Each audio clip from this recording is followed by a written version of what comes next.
چې پښتنو سترګو کې روب راشي،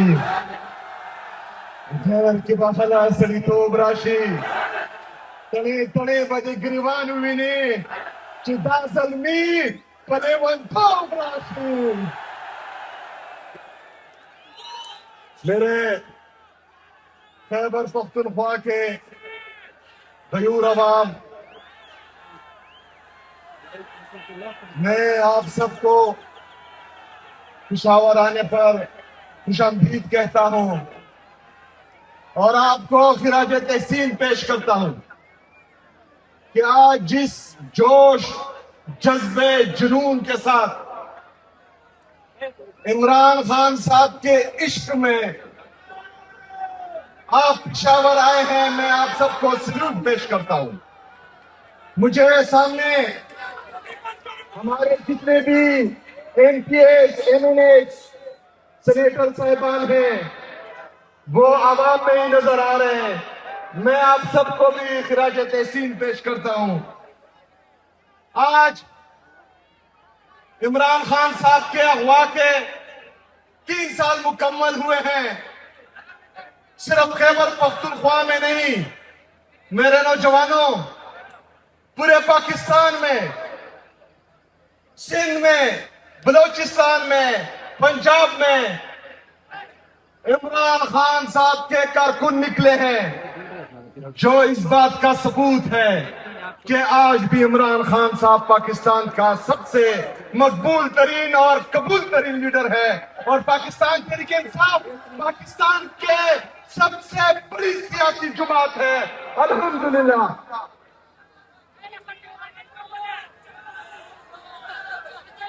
میرے نوجوانوں،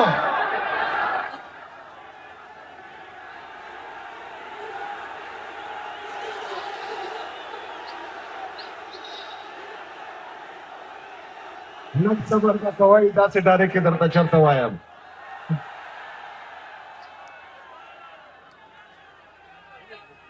میرے نوجوانوں، آج جس گرمی میں آپ عمران خان صاحب کے لیے یہاں اکٹھے ہوئے ہیں، آپ ذرا سوچیں کہ ہمارا لیڈر، ہمارا قائد جناب عمران خان صاحب پچھلے 3 سال سے مسلسل اس گرمی میں ہمارے لیے جیل میں بیٹھا ہے. عمران خان صاحب کو کس چیز کی کمی ہے؟ عمران خان صاحب شہانہ زندگی گزار رہے تھے. آج بھی اگر عمران خان صاحب ان بیگوڑوں کی طرح، ان چوروں لٹیروں کی طرح ایک سائن کرے تو وہ جیل سے باہر ہوں گے، لیکن عمران خان صاحب یہ نہیں کر رہے. وہ آج بھی جیل کی صحبتیں برداشت کر رہا ہے، یہ گرمی برداشت کر رہا ہے. کس کے لیے؟ کیوں؟ آپ کے لیے، میرے لیے، ہمارے لیے، ہمارے آنے والے نسلوں کے لیے، پاکستان کے لیے، پاکستانیوں کے لیے. میرے نوجوانوں، عمران خان صاحب کو عدالتوں سے اب کوئی امید نہیں رہی. میرے نوجوانوں، پورے پاکستانیوں کو پتا ہے کہ 26ویں 27ویں آئینی ترمیم کے بعد عدالتیں مفلوج ہو چکی ہیں. عمران خان صاحب جیل میں ہیں، ان کی اہلیہ بشرا بیوی جیل میں ہیں، ان کی بہنیں ہر منگل کو اڈیالہ جیل جاتی ہیں، ان پر آنسو گیس پھینکا جاتا ہے، ان پر واٹر کینن سے زہریلا پانی پھینکا جاتا ہے، ان کا پانجا ملٹری کورٹ میں ہے. پورا خاندان قربانی دے رہا ہے. کس کے لیے؟ ان کے پاس کس چیز کی کمی ہے؟ ہمارے لیے، پاکستان کے لیے، پاکستانیوں کے لیے. عمران خان صاحب کو کس چیز کی سزا دی جا رہی ہے؟ عمران خان صاحب اقتدار میں تھے، صرف اور صرف یہ بیرونی غلام، دوسرے ملکوں کی غلام، یہ قیادت